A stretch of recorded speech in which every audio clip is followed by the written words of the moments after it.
Good afternoon, everyone. We're going to call this meeting to order. I'm going to have clerks do a roll call.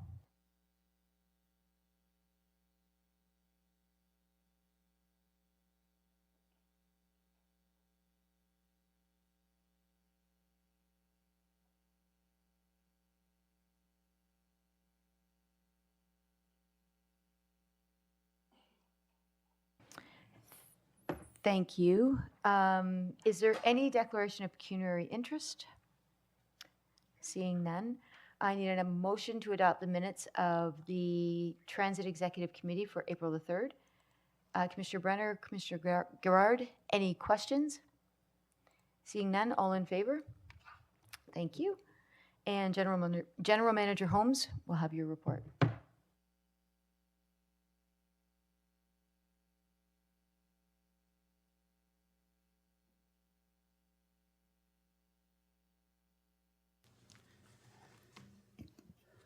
Good afternoon, everyone, and thank you for joining us here today. Really happy to be here to speak to the May 8th, the tech report from the GM, information rate for May. So next slide, please.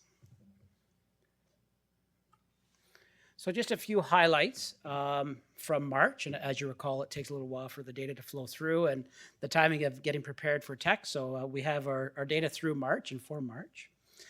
Scheduled ridership continues to be higher than our pre-pandemic period. So again, month over month since last summer, we've exceeded those 2019 levels. And we're also higher than last year by 25%, again, which is a great sign of the returning ridership across the network. Demand response delivered a total of 21,333 trips, which was 4% higher than it was in March of 2023 and 4% higher than last month. And you'll see a little later on, the performance of the network is improving month over month, which is a really good sign. On-time performance and service availability continues to be a challenge for us across the region. So we see that in those metrics. We continue to struggle with congestion and the impacts of congestion it has on the timing of our routes. Part of the 2024 approved budget has been allocated. I believe it's about almost 25% of the budget has been allocated to reinvest in existing routes to get that reliability up. The impact of that is that we're not necessarily putting more service out, and it's costing us more to deliver the same amount of service for customers that they see on the street. And again, as we've talked before, we'll start seeing that service come online in the fall as we are successful in recruiting and training staff and get the buses in place.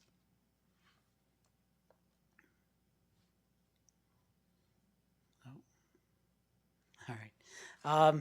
From the demand response side, and as you know, with the new platform that we have, we're able to report more on some of the key metrics. We implemented in September, had to understand what the metrics were, how they were interpreted, and we started reporting those in January. So for the month of March, you can see that the on-time performance for demand response, both for specialized trips and other on-demand trips, are exceeding our target of 80%, which is very consistent and similar to what we're seeing from a target perspective on the scheduled side. So we're really pleased with that performance. Service availability, and that's the amount of service that we're putting on the street relative to what is planned, still lower than what we want. I just saw the April numbers, and it's improved significantly for April, but we'll talk about that next month. The variance between the requested and booked time of a trip, so that's if a customer wants to travel at 9, we have a 15-minute window there, and we're averaging, and the variance between what they want and what we're able to schedule based on demand is doing well, especially on the specialized transit trips. And as we talked last month, those trips are booked. People can book those trips first, so that's why their data is a little better. On-demand trips are at 19 minutes, but again, we just received the data for April, and that has significantly improved, and they're both moving in the right direction as well. Unaccommodated rate for demand response continues to be a challenge. As we see in March for specialized transit trips, it has increased somewhat, which is an indicator of continued increasing demand that we're seeing. And on the on-demand side, it's significantly higher.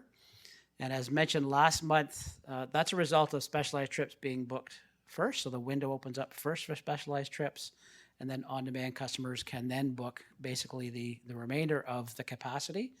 which is why with our current capacity that some on-demand trips are not able to be accommodated. So we are working diligently on that. The 15,000 hours that were approved in the 2024 budget, that extra capacity will have a huge impact on some of these metrics, particularly the unaccommodated rate. Commissioner Schumer asked a few meetings ago what that looks like from an accommodated rate based on municipality. We haven't looked in detail, but we took the March data and looked at it and broke it out as best we can. Part of our challenge is that we don't run municipal systems, we run a regional system, so trips start in one area and move to another. So it's challenging at times, and this data really needs to be taken in that context, and this is really trips starting in a specific municipality. And the other challenge that we're seeing is this clustering of customers who are contributing to significantly increasing the number of unaccommodated trip rates. So for example, we looked at April 14th in Uxbridge, and there were 3 customers who accounted for almost half of the unaccommodated trips. And again, they're trying to schedule as many as they can, and then canceling those out or not showing up for those ones as we're moving forward. So we have some work to do there in terms of how we present this data. Yes, if someone is putting in 10 requests in and around within an hour to try and get the best, we understand why that's happening, but it does have a strong influence on these numbers when they do get that one trip and the other 9 they don't. Just wanted again to address the vendor management side, and there's has been various issues since last September when we fully contracted out the demand response service. Just wanted the executive committee to know that we are actively managing and monitoring vendor performance every month, and just a few of the highlights that we've seen from March that I wanted to bring forward for your attention. That the average trips per day are increasing month over month. As you know, we made some adjustments in January, as mentioned. Last fall was record levels. However, we need to make some adjustments to make sure that we could address some of those reliability issues, which reduced our capacity. But since then, month over month capacity, or trips delivered has improved. Same with the regular on-demand trips and specialized trips. They continue to improve month over month, as is vehicle hour increases that are improving as well for March over February. Customer feedback and driver performance, that's something else that we are continuing to track and manage and monitor, from customer feedback as well as some other metrics that we're monitoring ourselves through the platform that we have. Driver behavior complaints have been pretty consistent. They haven't changed. Driver performance indicators as well are stable month over month.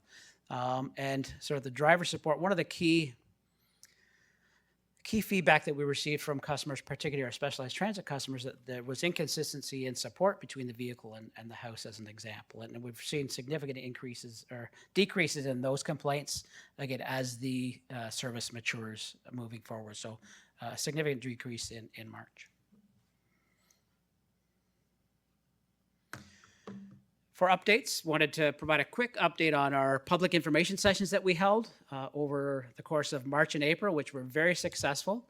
Of the 14 events, we had over 700 participants who provided feedback and engaged with our amazing staff from transit planning and our employee engagement staff.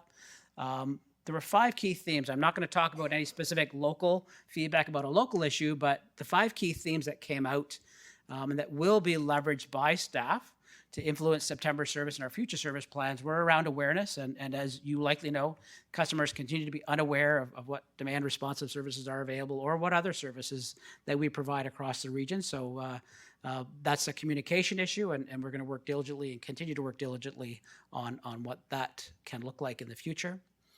Service levels, so the challenges with reliability and capacity that we've been talking about, not just on demand response, but on the schedule side as well. And reliability, and as we've continued to move forward with our 10-year strategy, the 60,000 hours of revenue service that were approved, and this year's budget will really go a long way in us being able to address that issue.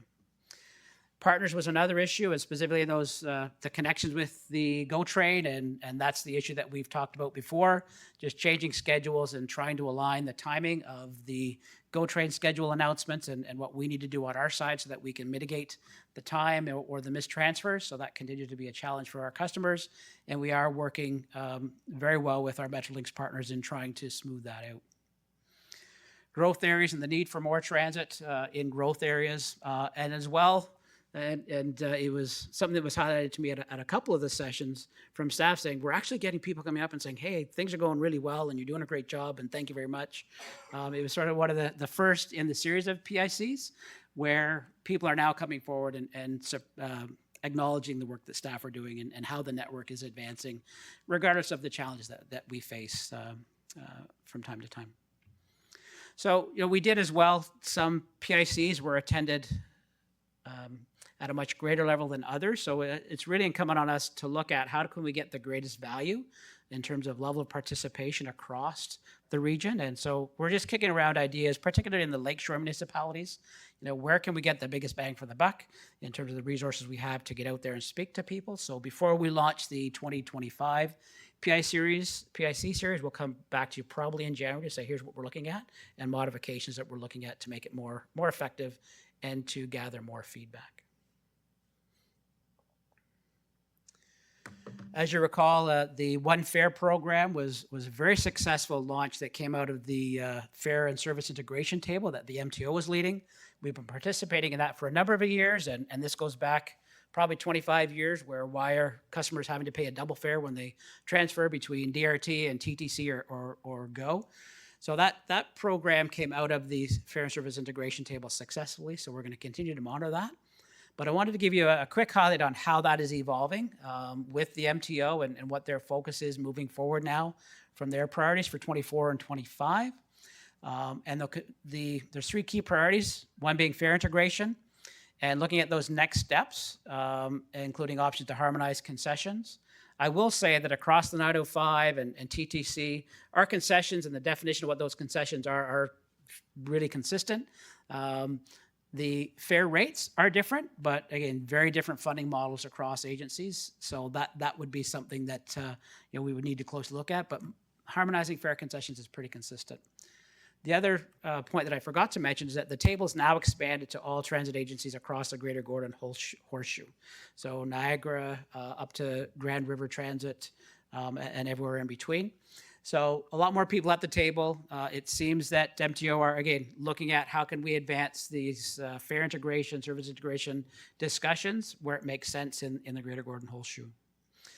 Service integration, and we've talked about this before as well, a one-seat ride from someone who is going into Toronto is very appropriate. And right now, a number of customers have to transfer.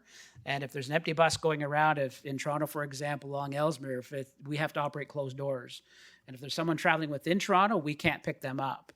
So Toronto have to have capacity to pick those people up. So a lot of work going on to look at how can we leverage and maximize transit capacity across municipalities and redirect those duplicated resources elsewhere. The whole concept of the invisible municipal boundaries is something we're looking at really closely, something the MTO are really supporting in terms of potential pilots that are going on. So we'll keep you updated on what those are as well. The key focus being on convenience for customers and value for the service that overall taxpayers are paying for. And the third priority for the table is specialized transit and continue to explore options to support a more simple, seamless experience similar to what a conventional transit rider user experience may be. One of the big challenges continues to be for our residents and customers, not only in Durham, but in others, is, again, the hard Toronto boundary and the need to transfer, even if you're going 2 or 3 kilometers into Toronto or vice versa, and that need to transfer to the other municipal service. So that's part of service integration, part of the specialized transit work that we're looking at, and how can we make that user experience better for persons with disabilities.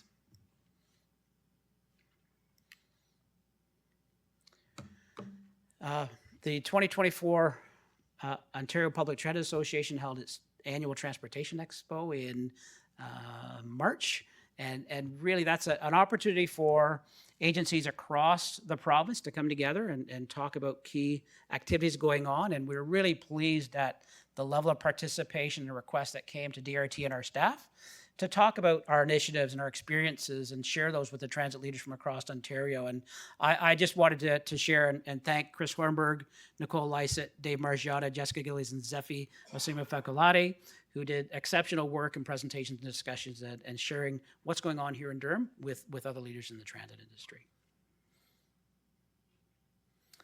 So with that, I open up to any questions. Thank you. Commissioner Anderson.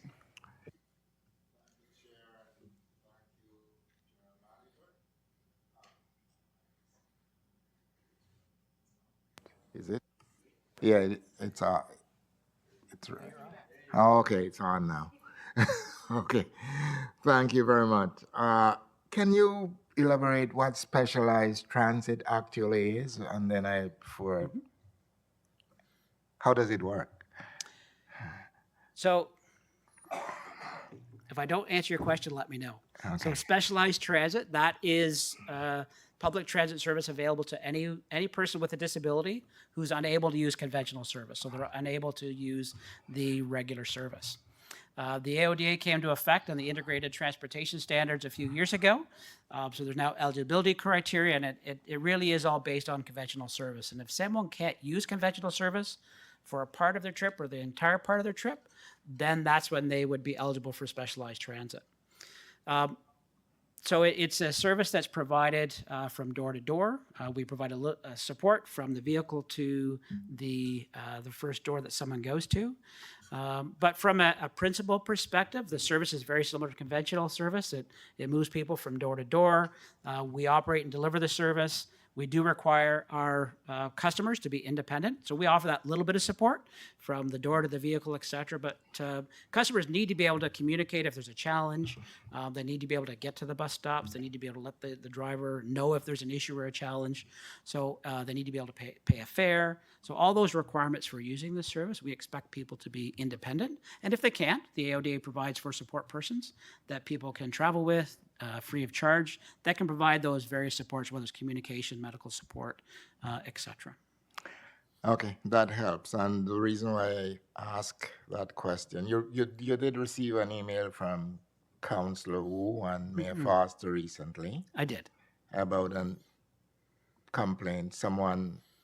A trip that should have taken 30 minutes, boarded the specialized transit at 8:30, didn't get to the destination until 10:15, and this wasn't a one-off. This was happened on many occasions, and this particular person had appointments for 9 a.m.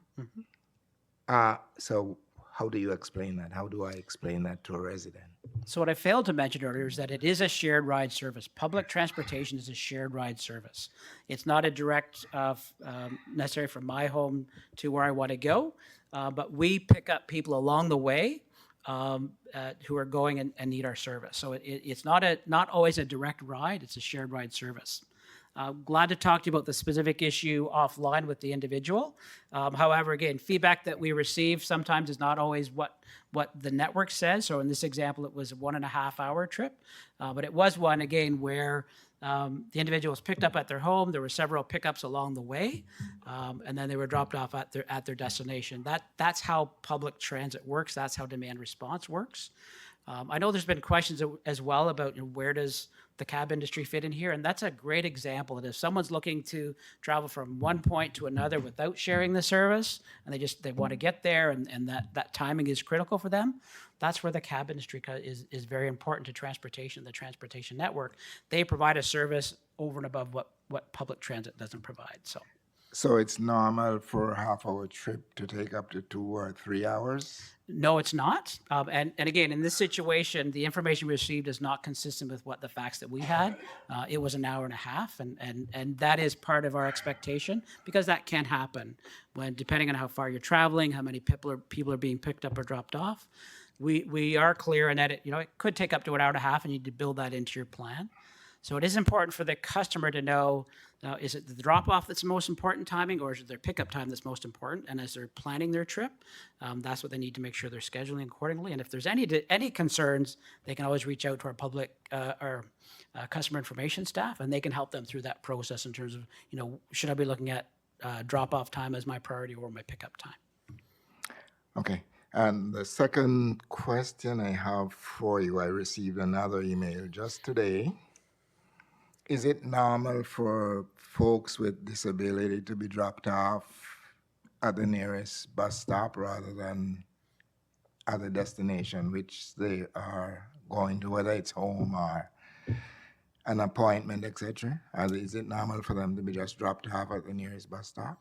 It would depend on what service that they're using. So anyone who is registered with Specialized Transit, so they have a disability, they've registered with our group, they have an eligibility with us. Those are door-to-door trips. Anyone can use any of our services. So many people with disabilities use just the regular on-demand, which is bus stop to bus stop. They also use the conventional service, which is bus stop to bus stop. So it really depends on who that individual is. Are they registered with us? Because that will drive whether it's a curb to curb or a stop to stop trip. Okay. So I can maybe follow up later when I understand more details of that specific situation. I got this from the president of Durham Region Stroke Recovery Group, and he ended up saying, my members are disabled from stroke, and this is in no way for Durham to treat its disabled citizens. I am leaning towards appearing before regional council as a delegation with several members, and the media will be present to bring this to the light of the entire community. So that's how he ended this to me. So again, regardless, I'm not sure of the specifics of the situation, but it would depend whether they're a registered Specialized Transit customer or not. I will share as well that what we do here at Durham Region and Durham Region Transit is consistent with the transit industry across the GTHA and in Ontario. So we're not doing anything different, anything special. And that's the way the AODA is structured as well in terms of meeting those requirements. So in terms of understanding what the specifics are, I'd appreciate the opportunity to... I will flip you the email. Thank you very much. One final question, which the email addressed. He said that things prior to COVID, there was no issue. Have we changed our policy and the way we do business since COVID? I'll respond to saying that we're always evolving our service and our network to be more efficient, more innovative. But at the heart of every decision is the customer and ensuring that we are what are those requirements. So from the experience of a customer before COVID, for example, in terms of the service delivered, wouldn't be different today. It may be a different vehicle, maybe by somebody else, but the service in terms of how it's delivered is the same. A number of people in our community don't necessarily agree with the eligibility process and requirements that the AODA has outlined, and that is a change over the past number of years. But I will say that we are consistent with what the AODA requires. We're consistent with our peers across the agency. We have a dedicated eligibility team that works through that process. So that part has evolved and changed based on what the AODA requires. But in terms of actual service delivery and how we deliver the service, it hasn't changed from what the customer sees, other than perhaps it's a different vehicle. Okay, thank you. You're welcome. Commissioner Roy?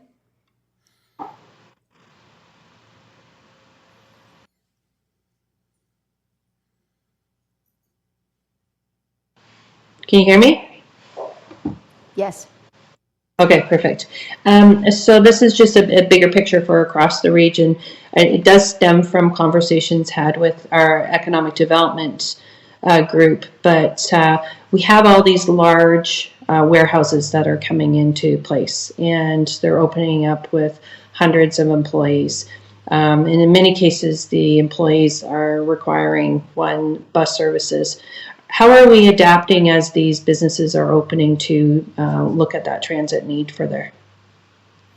So our planning team proactively worked through the design process and in terms of working with the regional staff as well as local municipalities and providing that feedback. We've had some recent examples where there's been perhaps some hiccups, and we see a large facility come into place with hundreds of people looking for transit, but and it's on a rural cross section, for example, and the transit infrastructure has not taken or been considered as a priority need, and we're having to do a little bit of rework there. Coming out of that experience, we are actively engaging with our local municipalities in the region to ensure that at the start of any development discussion, that transit needs to be at the table to share what our plans are moving forward, so that we can ensure that we have that adequate infrastructure in place and we have the service plan there that will support those residents to get back and forth. And a lot of that development is happening in our rural cross sections in the region as we're expanding, and it's critical that we make sure that we have that adequate and safe space for people to use the transit network. So we're doubling down on our upfront discussions and dialogue at the local level. Okay, I appreciate it, and thank you very much, Madam Chair. Commissioner Brenner? Thank you, Madam Chair. Through you to our General Manager. Bill, when you were describing the specialized service and then also the AODA and the eligibility change, what I'm interested in finding out, so we have on-demand and then we have specialized services. So our regular service, many individuals that used to qualify for specialized services now may not qualify for regular transit because they can now meet the needs or accommodate their needs on regular transit services because of the type of buses we have, correct? Historically, if you No, recall where back, not too long ago, we had high floor buses with stairs and Right. So the new ones, though, that we have now. So the AODA does require specific accessibility requirements and all, including low floors, next stop announcements, etc. And many people choose to use the conventional service versus applying to specialized services. Even though someone's able to use conventional service, they can still apply and be eligible for specialized transportation services. That's not a consideration that we use, that it's there, and it's, if you can't use the service, then that's when specialized becomes into place. If you can't use conventional service, regardless of what your abilities are, that's what's expected from the AODA, from us, from an efficiency perspective and an equity perspective. So when we utilize, or when a customer utilizes on-demand services, are the on-demand service, because we use vehicles. Some of our transit vehicles, I've seen them out there. I think sedans and different ones. Are those able to accommodate the same as the low floor buses are able to accommodate? Should someone choose that, or are they defaulting back to specialized services, which increases the demand load on specialized services? Do we have any stats on that at all, or? Our on-demand, so we've commingled our service. So we're still struggling with how do we call this to make it clear. So we say on-demand includes specialized transit trips as well as other regular on-demand trips for people who aren't registered with specialized services. So we're commingled in a service. The service is basically the same. It's demand response. You request a trip, we deliver the trip. There's the curb-to-curb and stop-to-stop difference, but otherwise the service is basically the same. So that's where the service is still there. The vehicles are appropriate to what the needs of the individuals are. So historically, our customers registered with specialized service, 70% have been ambulatory customers. They're able to use a sedan. We just never leveraged those types of vehicles in the past. We are today. So a number of our customers registered with specialized transit are ambulatory. They can use a sedan and travel in a sedan quite well. Those who can't, so they're using a mobility device. We now have accessible vans, and we're also looking at what alternative vehicle types might we require to support specialized transit trips using mobility devices. So and we know devices are getting larger and larger over time. So we continue to evaluate the fleet and what those fleet requirements based on the needs of our customers. Great, thank you very much. You're welcome. Thank you, Madam Chair. Commissioner Kerr? Thank you, Chair, and through you to Mr. Holmes. Very thorough presentation, thank you, as always. Question regarding cab services and their ability or their current capability of transporting people with mobility devices versus the DRT service, it seems to me that the number of available cabs is going down. They're more expensive to buy and replace, and seems like cab companies aren't replacing them, and it's putting more onus on DRT. So, what can be done to service that segment of ridership better in future if I mean, let's face it, cab companies are under pressure from Uber. Uber doesn't do this kind of service. They have to be, I get the arguments, but it means the people with mobility needs are put under more pressure because the number of rides is not available. How can we address that in future? As I referred to before, transportation is a complex issue. Public transit isn't the solution for everybody. Everyone's transportation is different, and different transportation modes provide a different part of the solution. You raise a very interesting question as various mobility solutions come into place, and such as the Ubers that you had mentioned and the pressures that puts on our cab companies. There needs to be competitive and profitable, and yes, the cost of accessible cabs are more expensive. There is, through the AODA, the municipalities, there is that requirement to look at what is the demand for accessible cabs, and really be pleased to sit down and work through that in terms of what is that overall transportation mix. So if interested, we could sit down with staff and take a look at that. It is a complex problem, understand all those issues. Transit is part of the solution, but so are accessible cabs and so are other mobility solutions. I think it does need a collective think across the organizations, and DRT is pleased to sit down as part of that. Thank you. And it's not as if I expected a detailed, complete answer, not the ones possible. I just wanted to raise it so you're aware of this. And if I may have your indulgence, Madam Chair, I'd like to relate a very short but very good news story about our DRT service. One of my residents has such a mobility device, and she came home from Toronto from an event. It was around 11 o'clock at night, and she phoned the cab company for transit, and they didn't come. And she phoned, and they didn't come. And this kept going on. Buses went by. Finally, 3 hours later, so this is about 2 in the morning, the DRT driver pulled up and said rather rhetorically, "Are you still here?" And she explained the situation. He was about to finish his run and go back to the depot. He told her to get on the bus. He phoned in and said he's going to be delayed, and he drove Lisa to downtown Oshawa in front of her apartment building, made sure she got in safely. This was at Mary Street, north of Bond, and then he went to the depot. I don't know who this driver is. I'd love to find out, and I think he should get some kind of commendation. It was just above and beyond our typically good service, and I want to make sure this driver is thanked. We will identify the individual and pass along those thanks. And Thank you. Thank you very much, Madam Chair. Thank you for that good news story. Commissioner Schumer. Thank you, Madam Chair. Can you hear me okay? Yes, we can.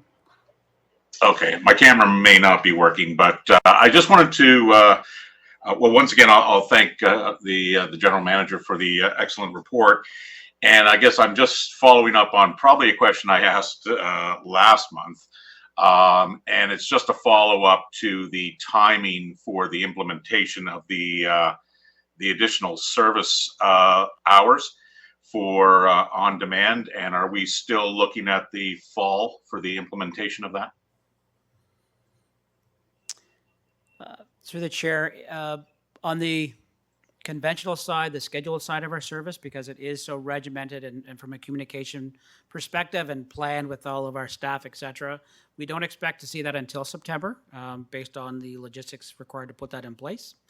On the on-demand side, we have already advised our vendor in terms of the vehicles that are required to be purchased, to hire the people that need to be hired, and that may come into play gradually as those resources come online. So we would expect to start to see that before September, just based on the nature of when the vehicles can arrive and when they can hire the staff and train them to deliver that. There's no reason for them to wait. We'll put that in place as soon as it's available. Okay, thank you very much. Commissioner Jubb. Thank you, Madam Chair. Through you to Mr. Holmes. Bill, thanks very much for the presentation. Just a couple brief questions. Last year, we talked a lot about Brock losing its GO bus trip. I think it was the 101 Bravo. I did ask for a few months on what the plans were to DRT to maybe augment this service, and I never really got an answer back. So I thought I'd check in now to see where we got with that and what services have been increased for Brock specifically. So through the chair, just to confirm, Commissioner, is this the 80, I believe it was the GO 81 bus that was, is that the one that you're referencing? Thank you. So we have talked, and part of the Metrolinx decision, as we understand it, for making that change is that it was serviced strictly within the region.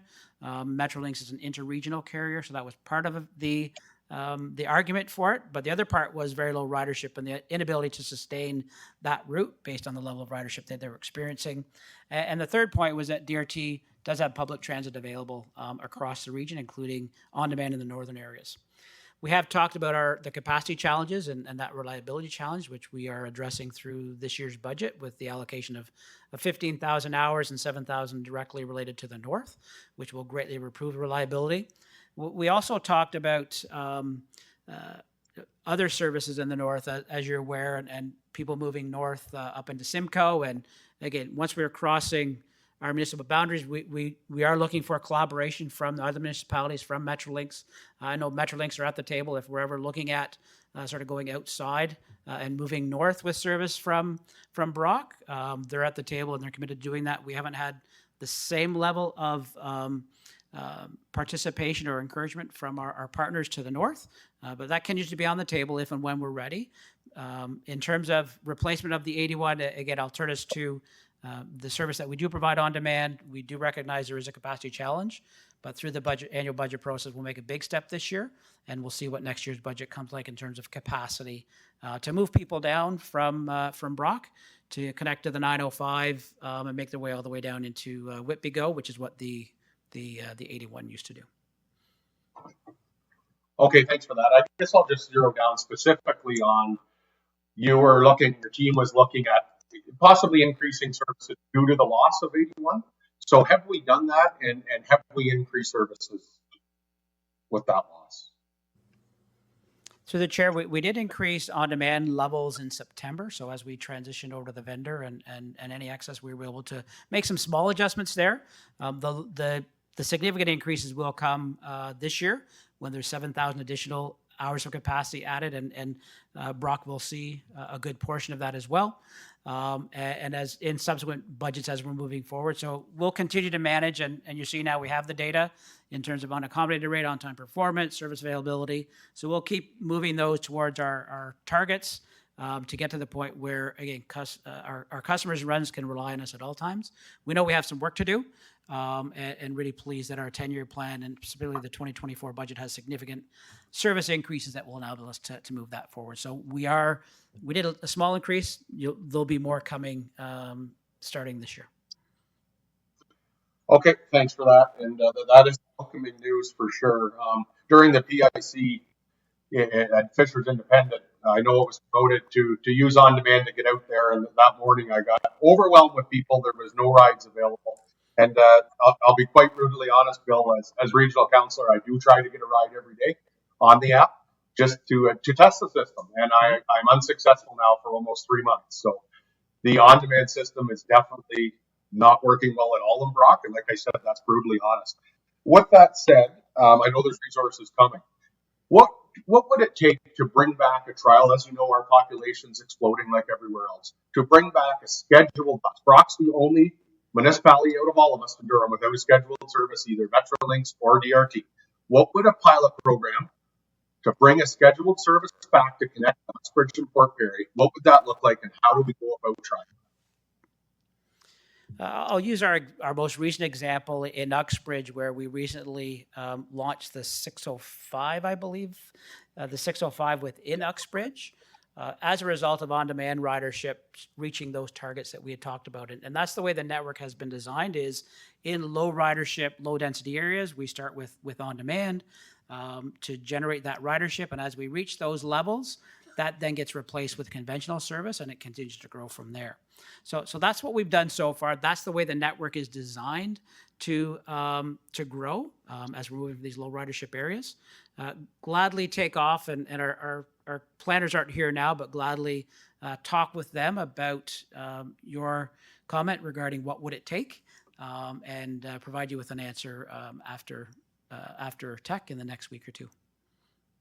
Okay, I appreciate that, Bill. And like I say, it's just very discouraging as regional councillor and commissioner here that I can't even book a trip. I've tried for months to book a trip. So to me, that's telling me that capacity is totally gone in Brock. And maybe it is time to think outside the box and bring something back. But look forward to have that conversation again. I don't want to be the negative Nelly here. I just want to bring the issues forward. And thanks for your report, Bill. Thank you. Thank you. That's the end of the speakers list that I have. Is there if there's any other questions? I don't see any more. Thank you very much. Now we have David Dunn for Rapid Transit.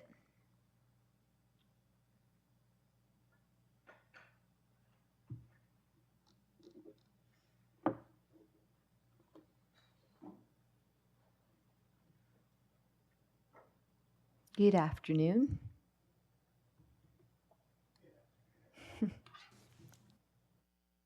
I'm David Dunn, the manager of the Rapid Transit Office here at the region, and presenting with me is Kamal Islam, a project manager in the Rapid Transit Office also. And thank you everyone for giving us the opportunity to provide you with an update on the Rapid Transit Office current work plan for implementing rapid transit along the Highway 2 and Simcoe Street corridors, which we are currently advancing through the Investing in Canada Infrastructure Program, or ICIP. I'll now turn it over to Kamal Islam to give you an update on the Durham-Scarborough Bus Rapid Transit projects.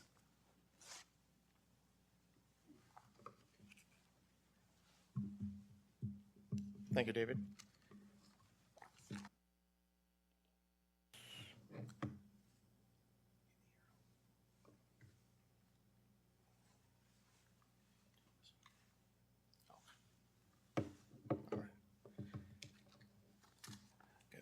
So in 2022, Metrolinx completed the Transit Project Assessment Process study for the Durham-Scarborough Bus Rapid Transit Project, or DSBRT, which is a 36-kilometer BRT route along Highway 2 connecting Scarborough City Centre. Could I ask you just to speak up a little bit? I'm having a little bit of trouble hearing. That's perfect. Thank you.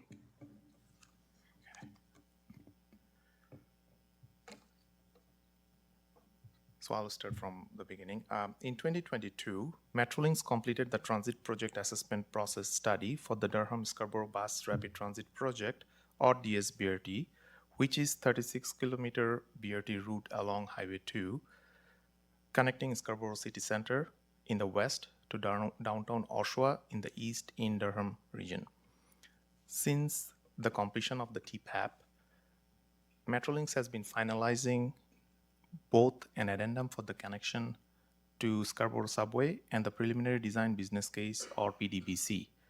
Once these are completed, Metrolinx will take the PDBC to the province to see if there is a willingness to bring this project forward to Treasury Board for funding.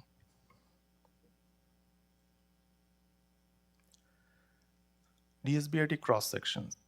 The standard cross-section for the majority of the 36-kilometer corridor consists of dedicated bus lanes in the center of the road, 2 general traffic through lanes in each direction, bus shelters in the middle of the roadway at key intersections, off-road active transportation and pedestrian facilities. There are a few exceptions to the standard cross-section in Durham region. For instance, through the Pickering Village, downtown Whitby, and in Oshawa along the one-way pairs. In 2022, the region conducted an online survey where residents could submit feedback on a proposed median shelter design. Based on those feedbacks, the design shown on the screen was selected as the preferred alternative. The proposed median shelter will include amenities such as next bus arrival screens, passenger assistance buttons, security cameras, heaters, and heated concrete floors. We are also looking at having a shelter prototype built by the manufacturer so that council members, staff, and member of the public can see it before it goes into production.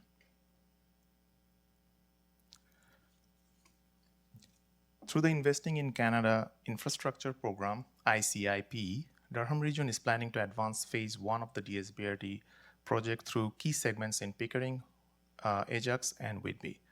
The region is also studying rapid transit along the Simcoe Street corridor in Oshawa.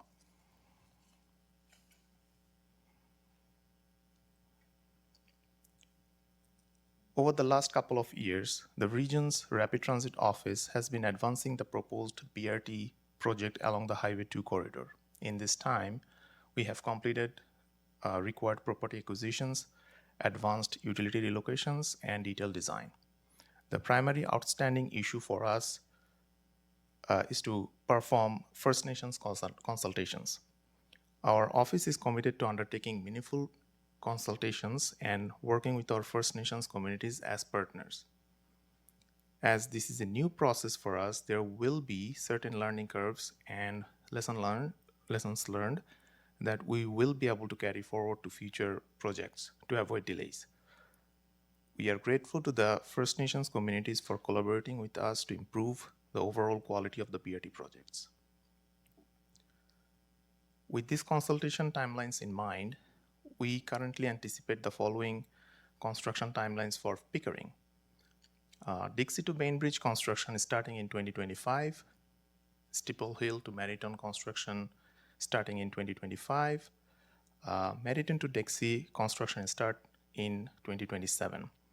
Considering the challenges associated with the widening of Highway 2 below the CN rail is structured in this segment.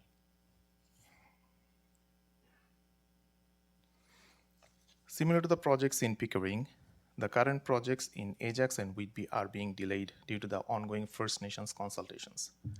The first segment from Harwood to Weeks is anticipated to start later this year. In 2025, starting construction on the Weeks to Gallia segment. Then in 2026, starting construction on the Lake Ridge to Des Newman segment. As we move forward through the First Nations consultation process, we will be reassessing the planned segments to see if there is an opportunity to more readily advance other BRT segments. Okay, so I'll now hand it over to Dave to talk about the Simcoe Street Rapid Transit project. Thank you, everyone.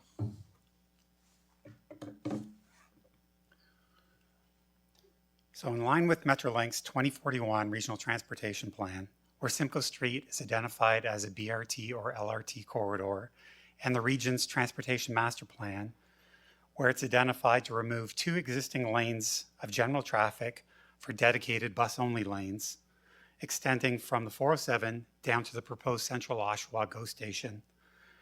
The region initiated a visioning study and initial business case study in September of 2022, seeking public input to identify an overall vision for rapid transit on Simcoe Street, along with the evaluation of rapid transit technologies.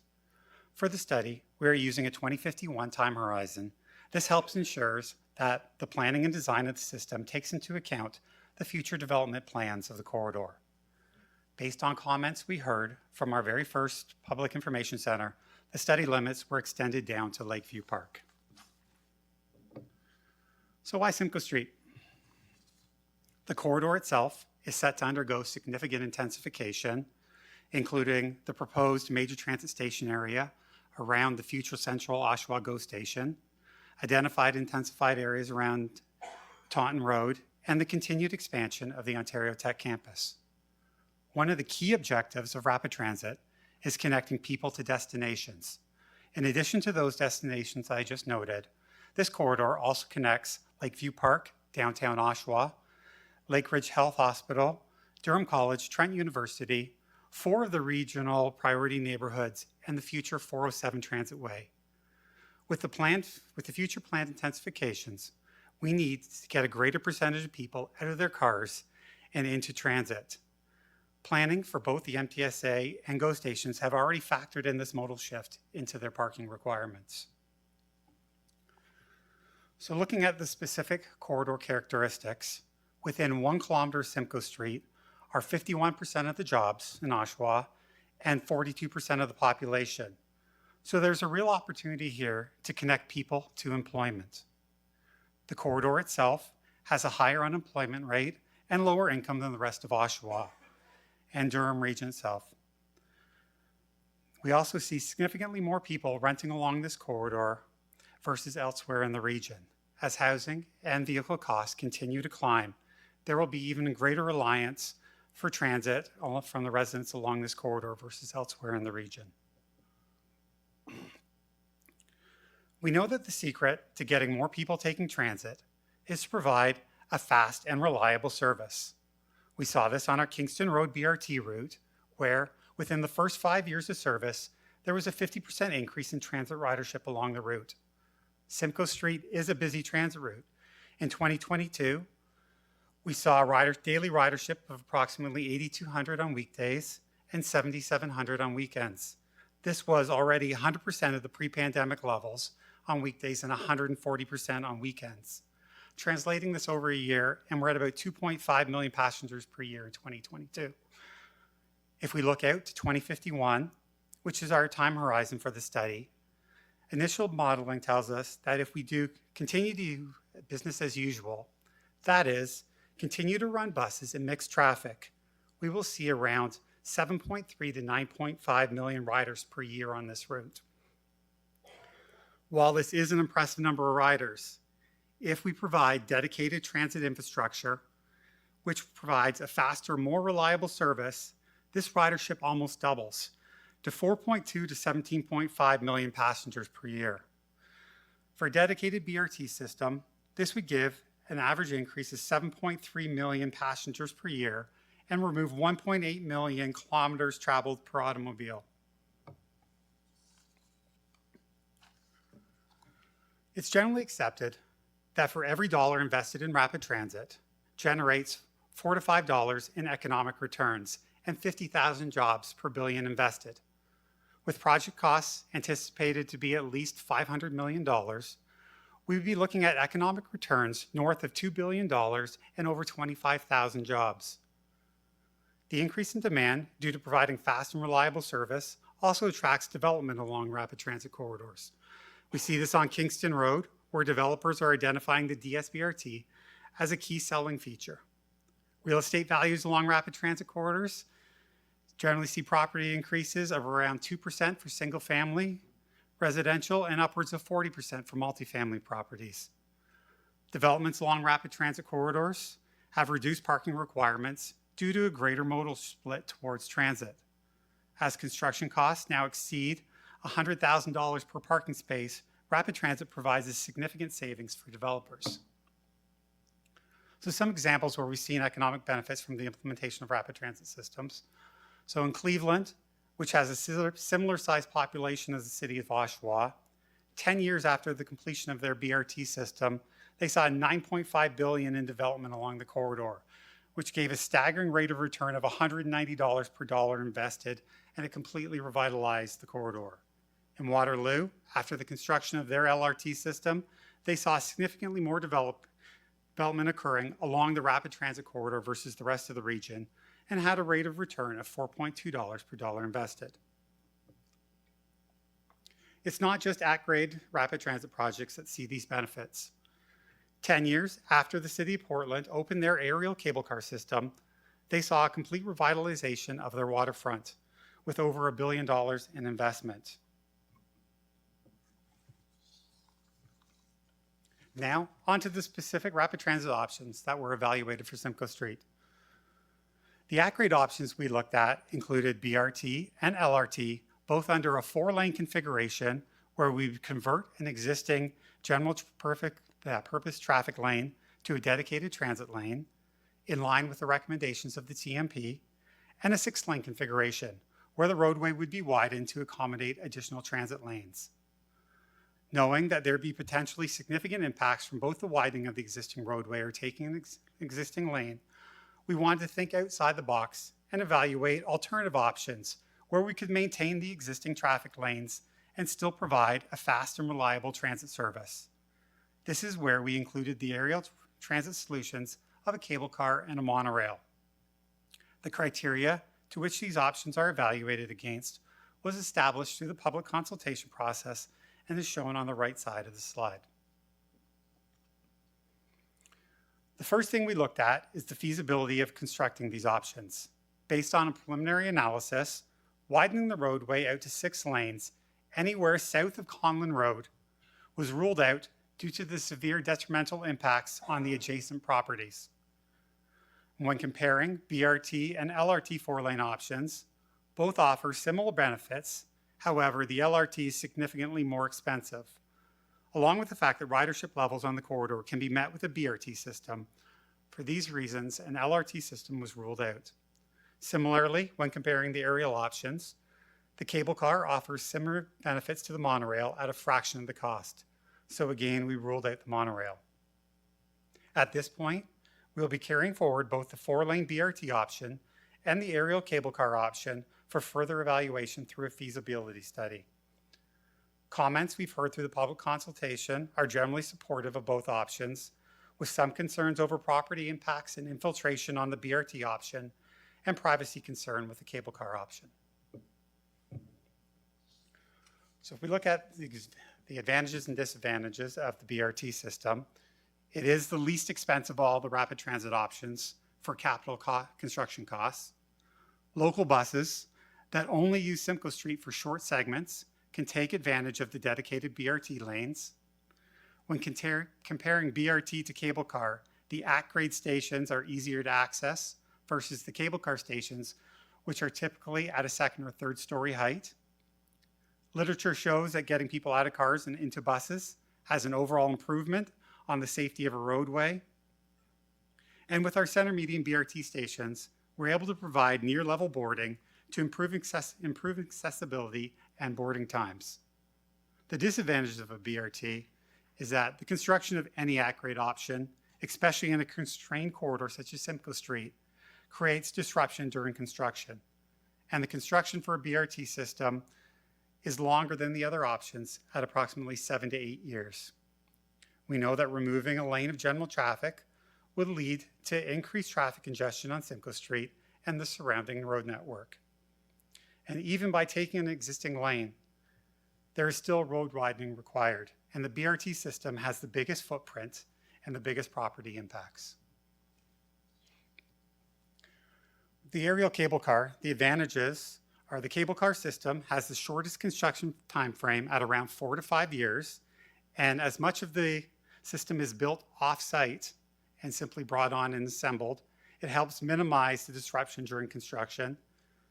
With the aerial system, we are able to maintain 2 full lanes of traffic in each direction and maintain most of the center 2-way left turn lane where it exists today.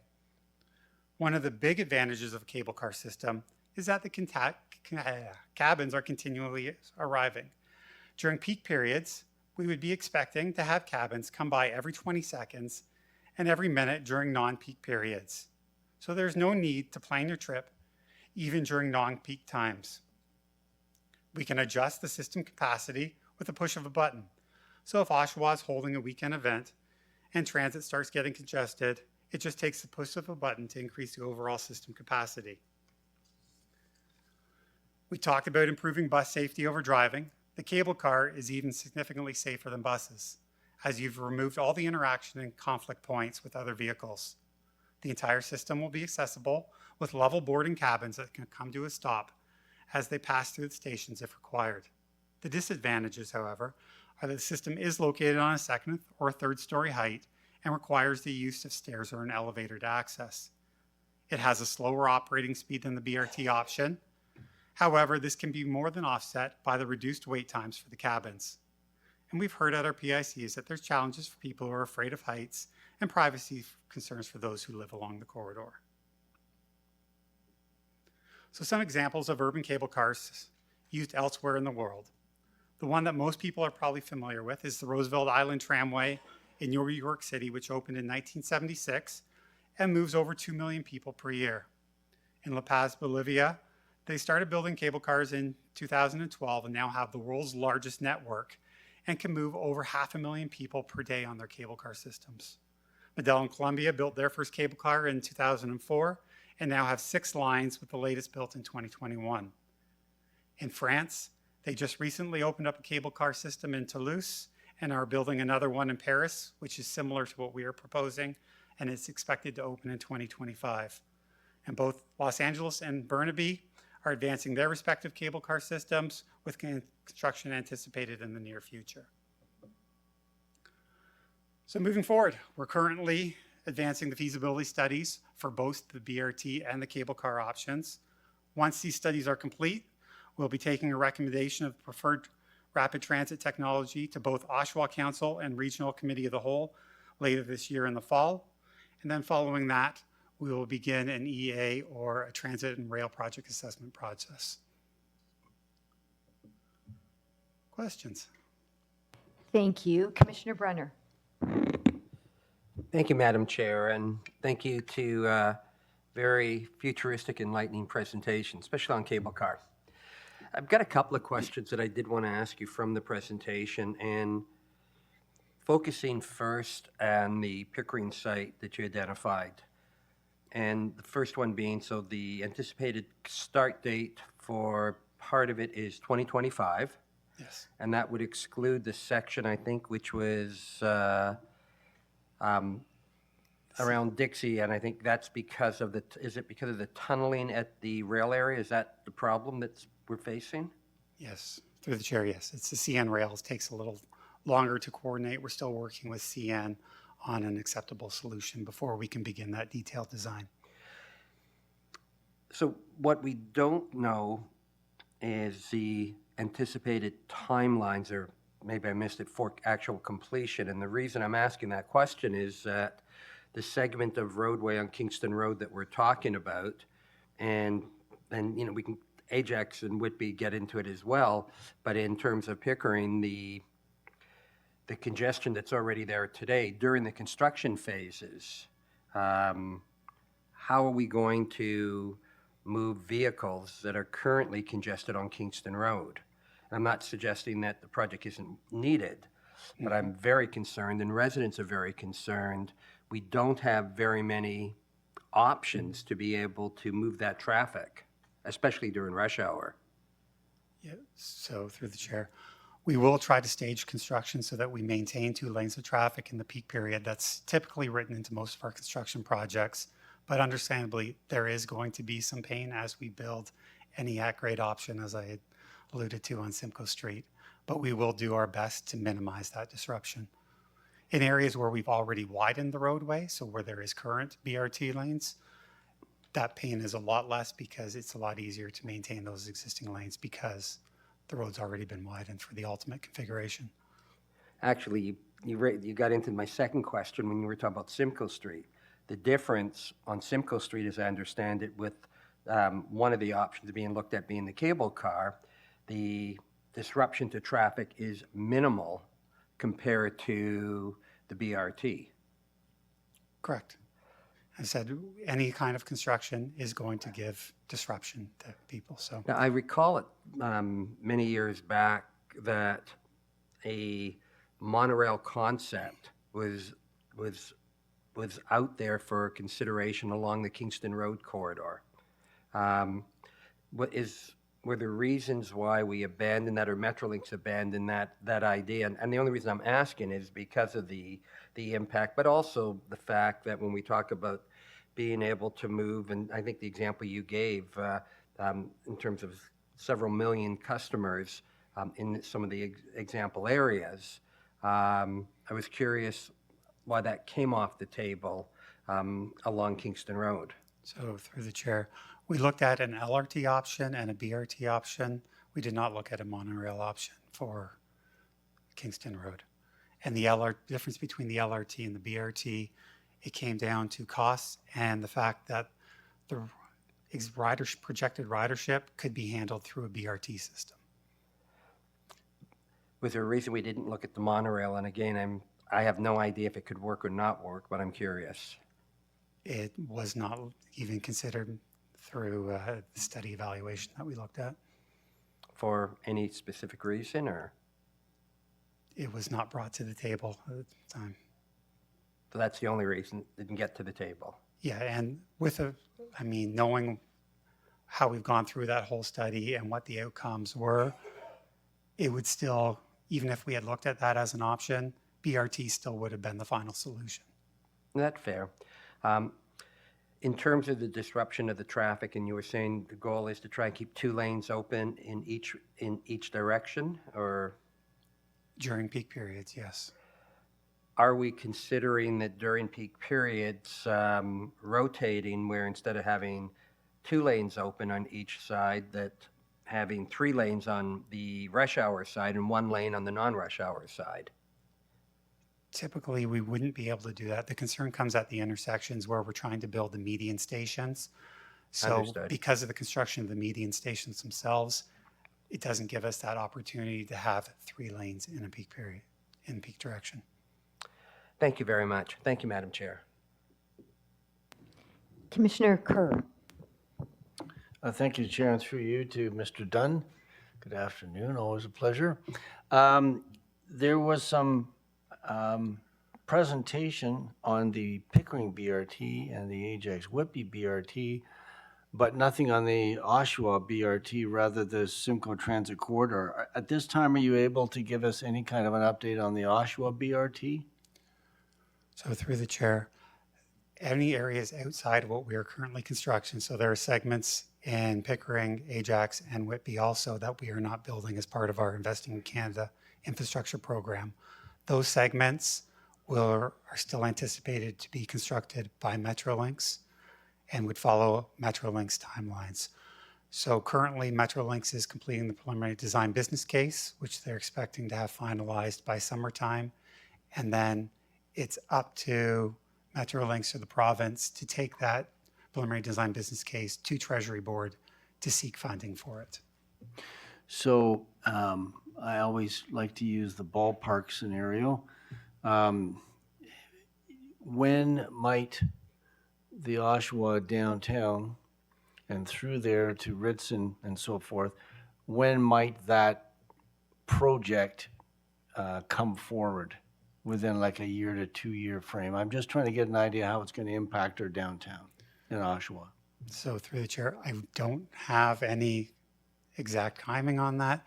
Under a best case scenario, if Metrolinx were to take the project to Treasury Board and get funding for it later this year, we would still be 5+ years out before any construction would be in Oshawa. So 2029, 2030, something like that? That would be under a best case scenario, correct? Okay, I mean, that's an initial number, and thank you very much. Thank you, Madam Chair.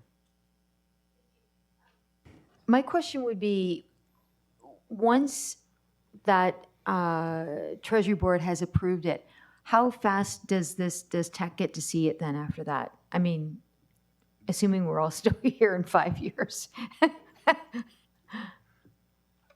As soon as Treasury Board approves it and puts together a schedule, then we would take that to TEC. And is it you that would bring it to TEC or Metrolinx?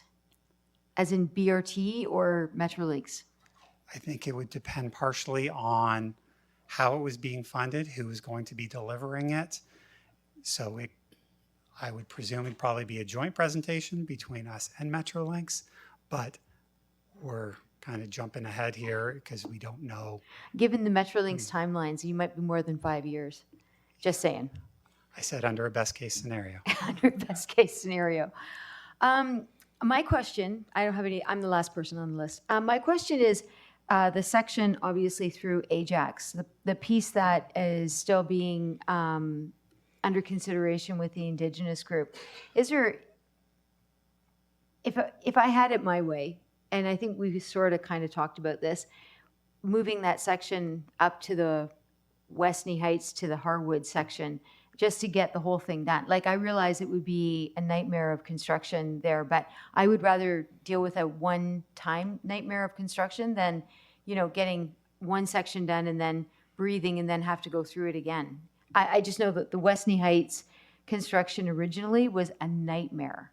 And hopefully we've figured out all those problems when we do them in the center at Lane. I'll just stop talking and let you talk. Yeah, there were definitely some lessons learned there that we'll be able to move forward with. Now, the section you're talking about is removing the Lake Ridge to Des Newman section and changing that over to Westmead to Harwood, which we had talked about as being a potential based on the Indigenous consultation, and if it's easier to develop the roadway in an urban area. So that is still going to be under consideration. My preference is still to build the Lake Ridge to Des Newman section because of the coordination that's being involved right now. Our Transportation Design Division is planning to widen Lake Ridge Road from Bailey to Highway 2. So having the coordination between the projects is definitely beneficial. There's also the signals at the 412, which have been requested to be built, which were part of our project. And our Environmental Services Division has a sanitary trunk sewer that goes under the 412 that we're coordinating with the project. So for those reasons, that's why we still have the Lake Ridge to Des Newman as our preference. However, we are strongly considering switching those segments out should the consultations delay us even further. That makes sense, especially with all that other stuff you said. I thought it was just that one piece. Anyway, thank you for your present. Oh, 1 second. Commissioner Kerr. Thank you. I just wanted to do a kind of a recap question and maybe one appended to it. Could you kindly recap when the anticipated completion date is for the Pickering segment and the Ajax-Whitby segment first? Could you kindly do that, please? Recap So the that. Pickering segment is the larger segment that we're doing between Dixie and Bainbridge. That's about a 3-year construction window. So it starts in 2025, completion will be in 2028. The segment from Steeple Hill to Dixie, or to Steeple Hill to Meriton, that is a 2-year construction timeframe approximately. So you're looking completion in 2027. CN Rail is probably going to be closer to 2030, but that'll all depend on what kind of timelines we get from CN in coordinating the design. And then the Ajax segments were about 2 years per segment in Ajax. So with our first one starting this year, you'd see the first segment wrapped up in 2026. And if we were to switch to the Westmead to Harwood segment, it'd start in 2025 with completion in 2027. And is there a Whitby piece in this that can be lumped in with this? If we continue with the Des Newman or the Lake Ridge to Des Newman section, that's about a 3-year construction timeframe with all the coordination that I had just talked about. So we'll be looking at starting in 2025 with completion in 2028. So thank you. So is there a particular reason why this isn't all our project and why there's a Metrolink segment, so that this could be maybe coordinated and integrated so we could see a complete service from Scarborough out to the Go and Oshawa and back for all those residents? So our initial plans, we had planned on building out all of Pickering and most of Ajax and then partially into Whitby. But due to the inflationary costs that we saw a couple of years back, we've had to scale back on our construction segments. And then it's just a matter of dollars. So we had X number of dollars that we had available to us through the Investing in Canada Infrastructure Program. And so we maximized those dollars to be able to start building this out. That's fair. So the Oshawa piece you said is Metrolinx and not part of that structure? Is not part of the Investing in Canada Infrastructure Program, no. So why would that be? Just because of cost or ease of delivery? Or I'm just understanding why this wasn't a whole integrated piece from start to finish. It was taking the busier intersections and doing our best to work from the west to the east. Kind of like the GO trains. Correct. Okay. All right. I think that's as far as I can go with this. Thank you, David, and thank you, Madam Chair. Pickering Village is part of Metrolinx too. It's part of that, it's broken up there. So that can wait another 10 years as far as I'm concerned. I'm okay with that. Thank you very much for your presentation. We have a delegation, Joelle Vanderwagen, right?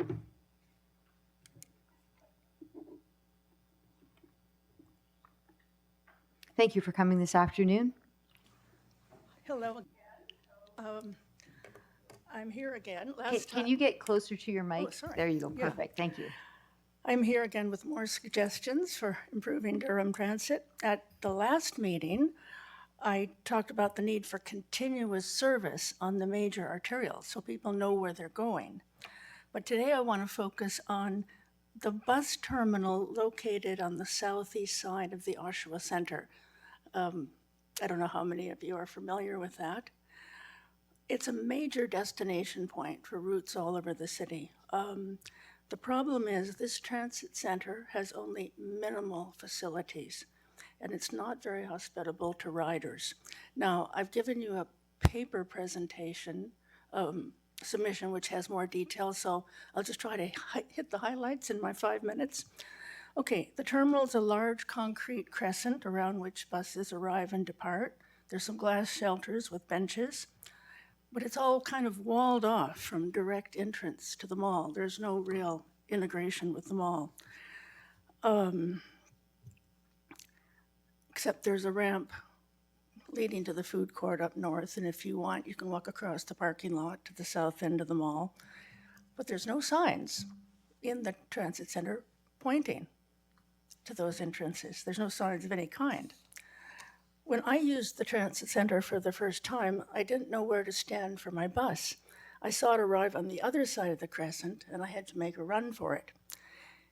The arrival location for each route should have a tall sign with a number, and it should also have LED signs with, arrival and departure times for each route.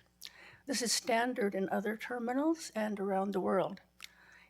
You can find them in other Ontario transit terminals. Anyway, ideally there should be these LED information signs in the food court at the mall, so riders can use the washroom, have a bite to eat while they're waiting for the bus. The presence of these signs in the food court would also alert patrons to the existence of the transit center and perhaps motivate them to give it a try.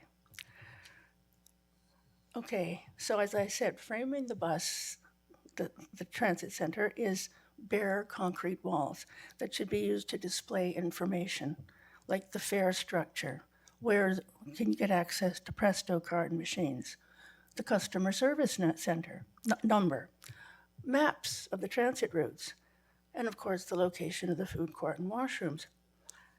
And, signs should be posted at the center and inside the mall about where people can buy or refill a Presto card. I finally learned that Shoppers Drug Mart on the southwest side carried Presto cards. And so I kind of did a little bit of a survey and went there and spoke to the clerk. And they said, their Presto machine had been down for 2 weeks and the company didn't return their phone calls. So I walked half a kilometer to the guest services at the far north end of the mall. Now the clerk said they do sell and refill Presto cards and have a mechanism for adjusting fares for students and seniors. When I mentioned the difficulty of having to walk a half a kilometer each way, she said they had asked Presto to install a machine at the south end, but Presto said, no, it's too expensive. Now, it should be noted, Presto is a private company and they do whatever they want. So there's the question of the politics of Presto. I've gone into it in more detail in my written submission about the history of the provincial government's decision to privatize these transit cards. And the Auditor General in the 2012 annual report had concluded that this decision created one of the most expensive fare card systems in the world. So the last, 4 provincial governments have been very, very intent on privatizing everything they can. Anyway, what I suggest is that a transit kiosk be located inside the mall, like opposite the food court, staffed with an actual human being. Staff could help people understand the routes and schedules and make their trip plans. So Making the first step easy is the key to encouraging more people to use transit. When I moved to Oshawa in 2016, I didn't have a clue about the transit system or even existence of the DRT website. So we need low-tech, visible public information. Please understand that many of the people who rely on transit are not high-tech. Seniors who no longer drive or never have and aren't tuned in to smart, I hate to interrupt you. I need a motion to let you go further. You're past your 5 minutes. Okay. Did I? Oh, I'm yeah. almost done. I know, you're just almost there. Okay. Commissioner Anderson and Commissioner Kerr. Oh, a couple minutes? Couple minutes, right? 2 minutes? Yeah, 2 minutes will do it, easy. Okay, so as I said, please understand that many of the people who rely on transit are low income. They can't afford high-tech smartphones. And a lot of older people, seniors, aren't tuned in to that whole, technology. So people need visible public information, easy to understand transit routes and schedules. And I'm happy to say I have found that the telephone staff at DRT Customer Information are very helpful.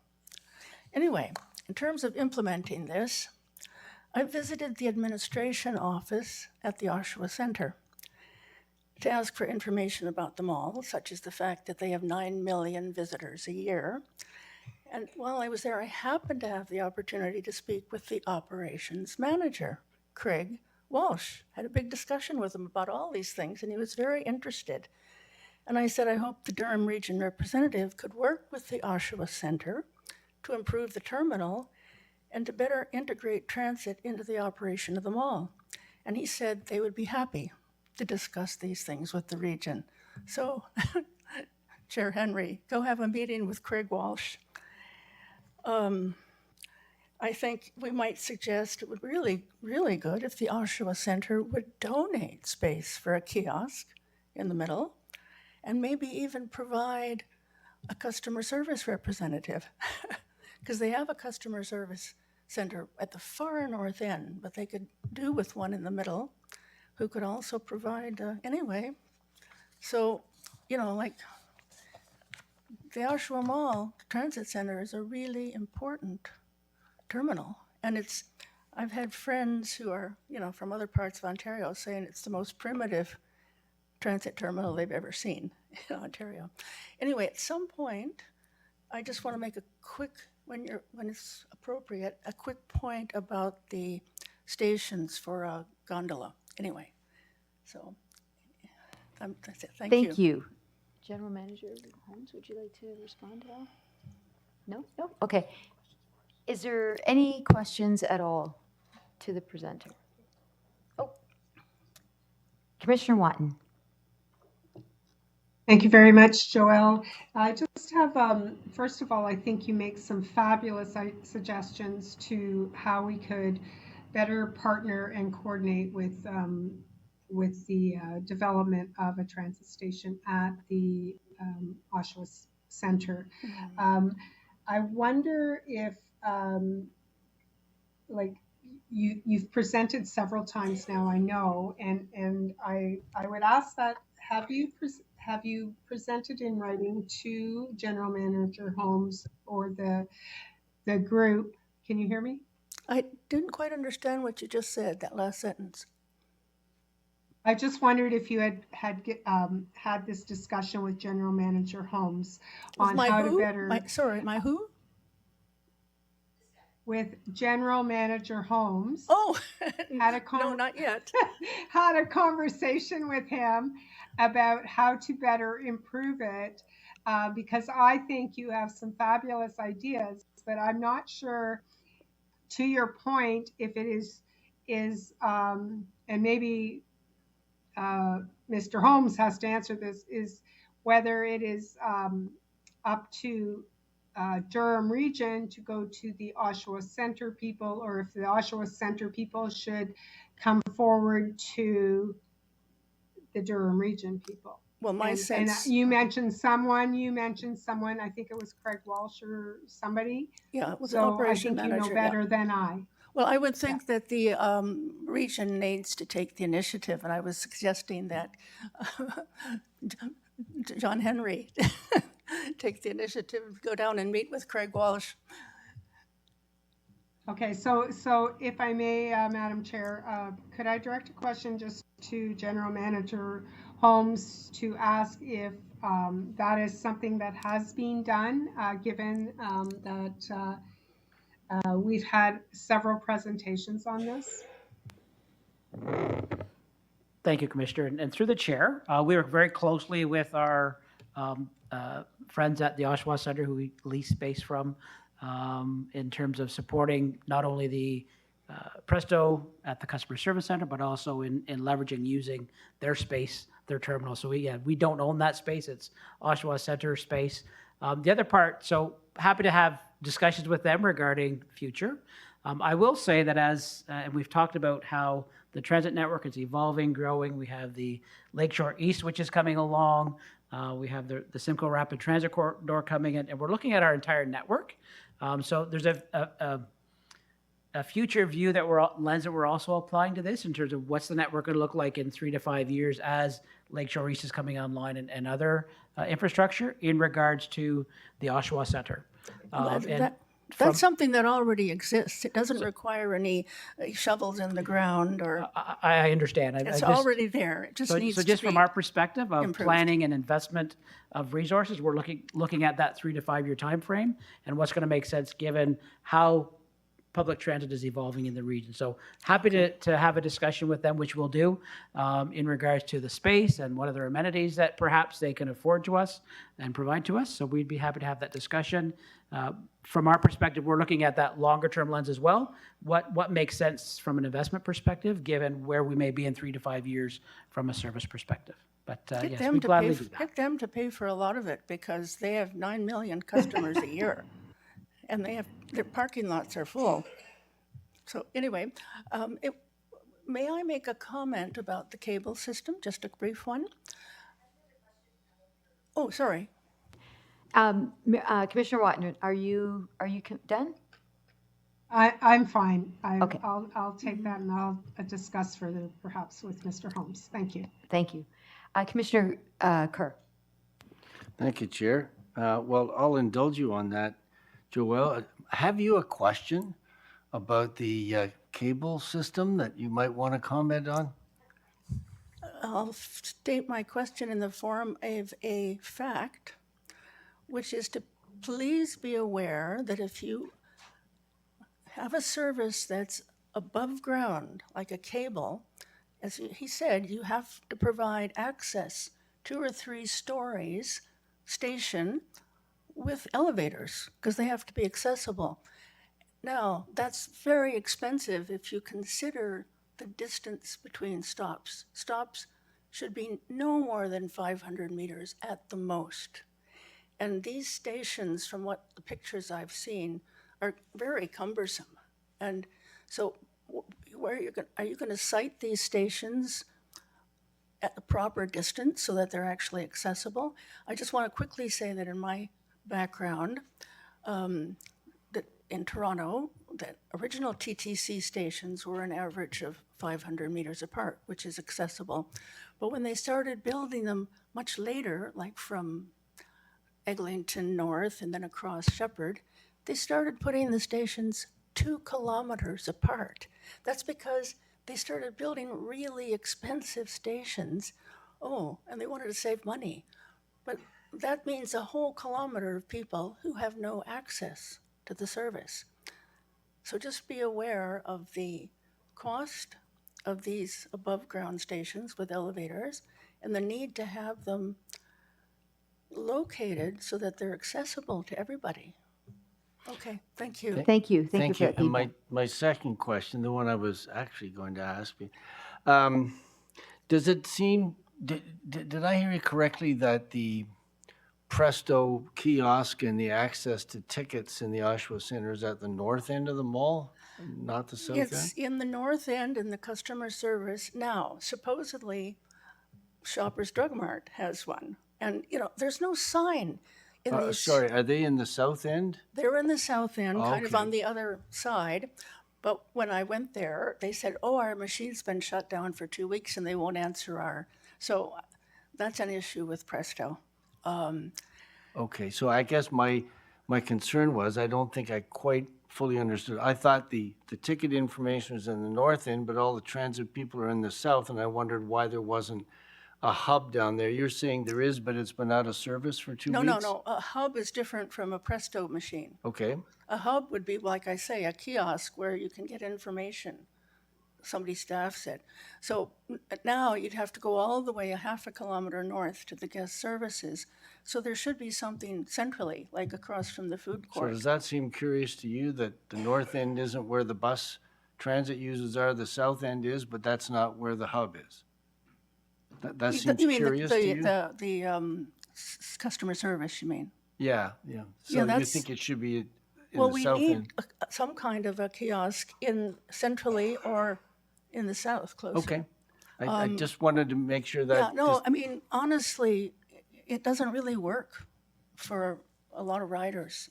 And it certainly is very confusing for someone who's trying to actually connect with transit for the first time. It's very Okay. off-putting. Thank you, Joelle. Thank you, Chair. Okay? Thank you very much for taking the time to come and delegate today. We appreciate everything that you've said today. My pleasure. Thank you. Okay. We are at correspondence. I need is there any questions on this correspondence? If not, I need a motion to receive. You have a question? I did, but I'm perfectly happy to have a chat offline Okay. with the general manager after the meeting. Thank you. Okay. Commissioner Anderson to move it, and Commissioner Brenner, would you like to second it? Okay. Any other question, or any questions at all? No? All in favor? Thank you. And then down to the general manager's report, 7-1. I need a motion to move it. Commissioner Brenner, Commissioner Garrard, any questions on the report? Seeing none? All in favor? Great. And no advisory, no confidential, no other business. The next meeting is June the 5th. I need a motion to adjourn. Commissioner Anderson, Commissioner Brenner, all in favor? Thank you. Thank you, everyone. Oh, and happy Mother's Day to all the mothers out there, if I don't see you again. Bye.